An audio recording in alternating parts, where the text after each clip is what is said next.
Shalom pemirsa, berjumpa lagi bersama saya dalam pembahasan buku Membina Kehidupan Abadi atau perumpamaan-perumpamaan Tuhan Yesus. Buku ini akan membawa pemikiran kita ya di dalam suatu kegembiraan surga dimulai di dalam keluarga. Ketika para orang tua beriman menuntun langkah anggota keluarga dalam keteraturan dan kedisiplinan baik, sehingga keluarga itu bukan hanya takut akan Tuhan, tetapi menghormati dan memuliakan Dia oleh pengaruh mereka terhadap keluarga lain. Dan mereka akan menikmati keharmonisan surga serta upah yang mulia dan abadi. Ya, jadi ini suatu hal yang begitu indah bagi keluarga-keluarga Kristen saat ini untuk tetap memancarkan akan kasih Tuhan dimanapun berada. Pada saat ini kita akan masuk ke pasalnya yang ke-12, judulnya Meminta untuk Memberi. Kristus senantiasa menerima dari Bapa agar ia dapat menyampaikannya kepada kita.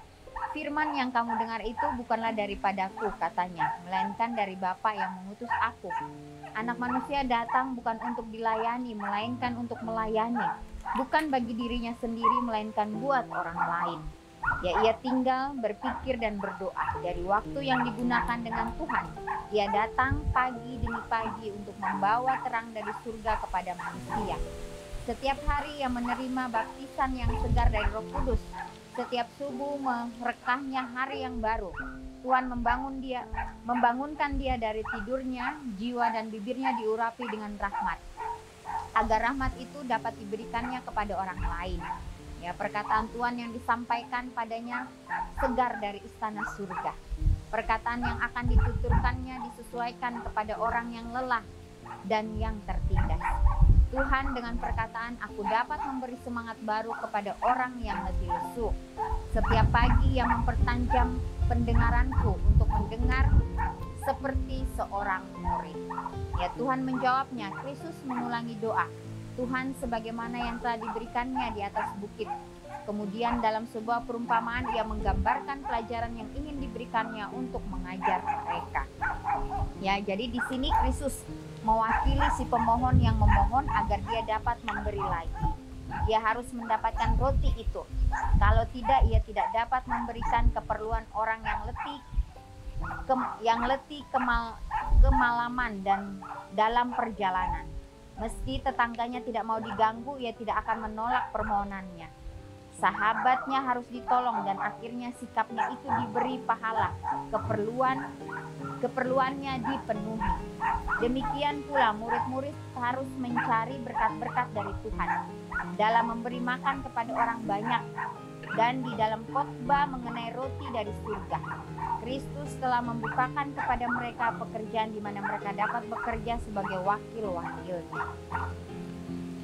Ya, mereka harus memberi makanan rohani, kalau tidak mereka tidak mempunyai apa-apa untuk diberikan. Ya, dan apakah Tuhan yang sudah mengirimkan hamba-hambanya untuk memberi makan kepada orang yang lapar tidak akan memenuhi keperluan mereka bagi pekerjaannya sendiri?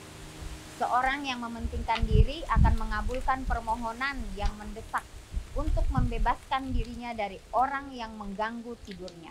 Tetapi Tuhan suka memberi. Ia penuh dengan kasih sayang dan ia ingin mengabulkan permohonan orang yang datang kepadanya dalam iman.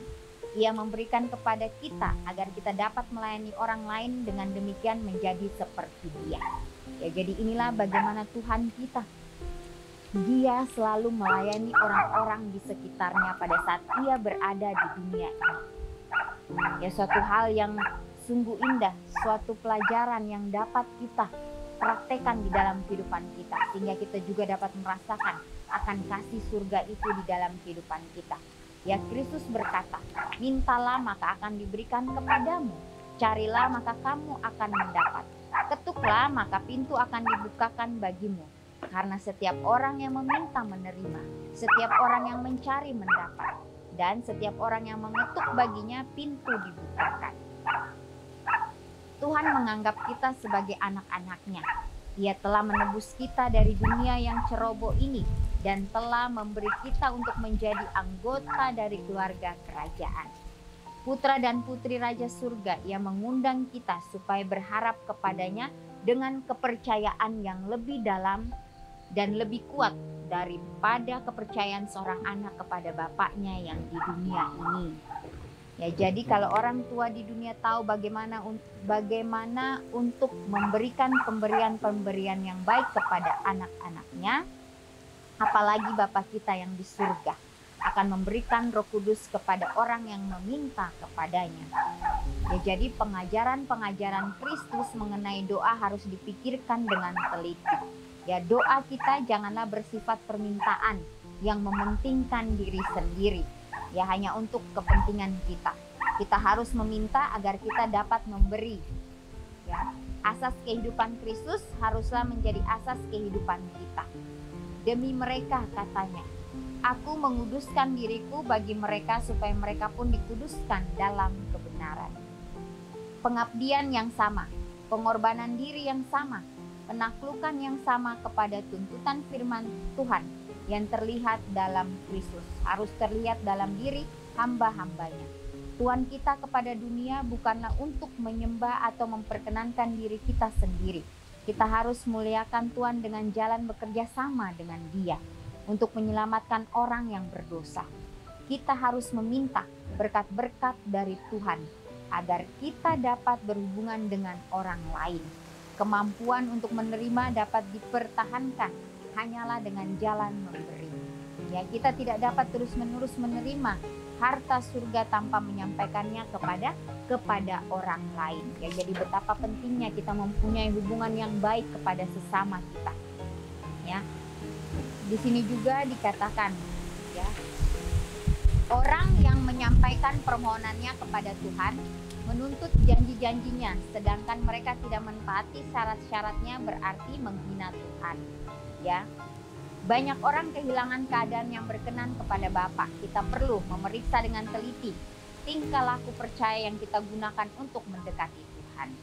Ya, janjinya adalah, jikalau kamu tinggal di dalam aku dan firmanku tinggal di dalam kamu, mintalah apa saja yang kamu kehendaki dan kamu akan menerimanya. Dan Yohanes pun berkata, dan inilah tandanya bahwa kita mengenal Tuhan, yaitu jikalau kita menuruti perintah-perintahnya. Barang siapa berkata, aku mengenal Dia, tapi ia tidak menuruti perintahnya, ia adalah seorang pendusta. Dan di dalamnya tidak ada kebenaran. Tetapi barang siapa menuruti firman-Nya di dalam orang itu, sungguh sudah sempurna kasih Tuhan.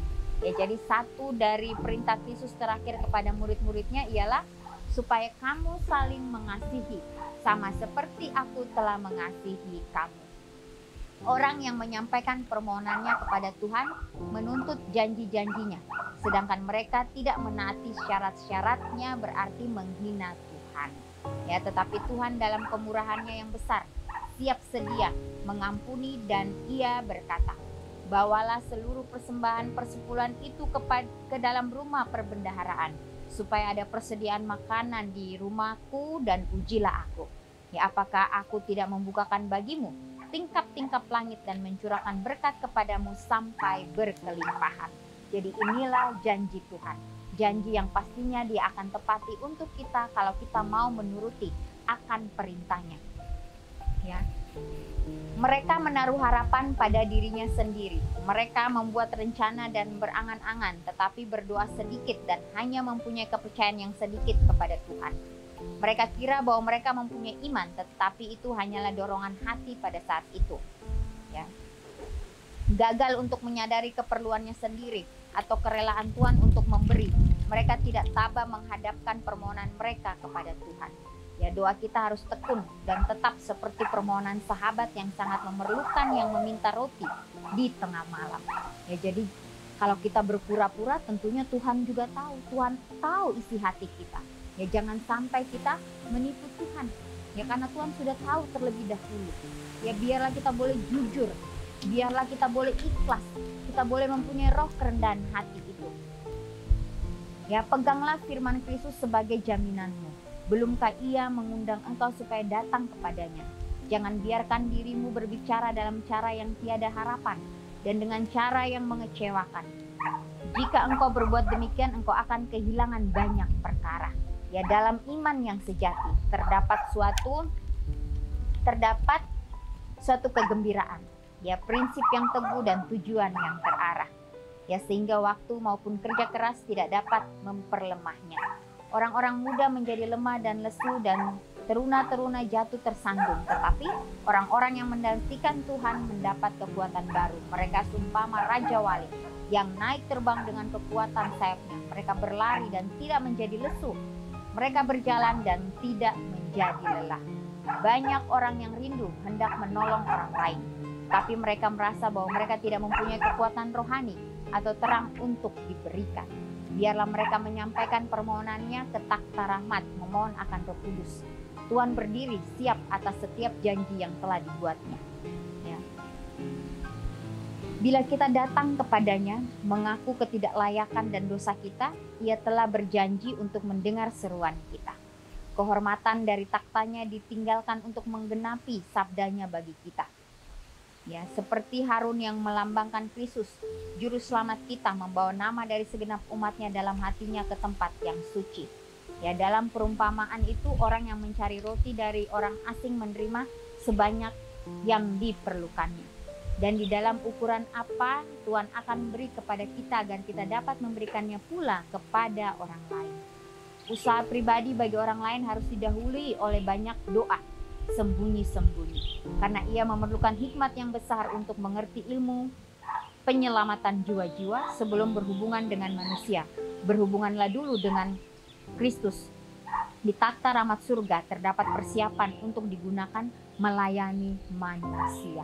Ya, jadi betapa pentingnya untuk kita bekerja sama dengan Kristus setiap harinya, sehingga kehidupan kita boleh mendapatkan kasih-Nya, sehingga pada saat kita ingin melayani orang lain, disitulah kita akan memancarkan akan kasih Kristus.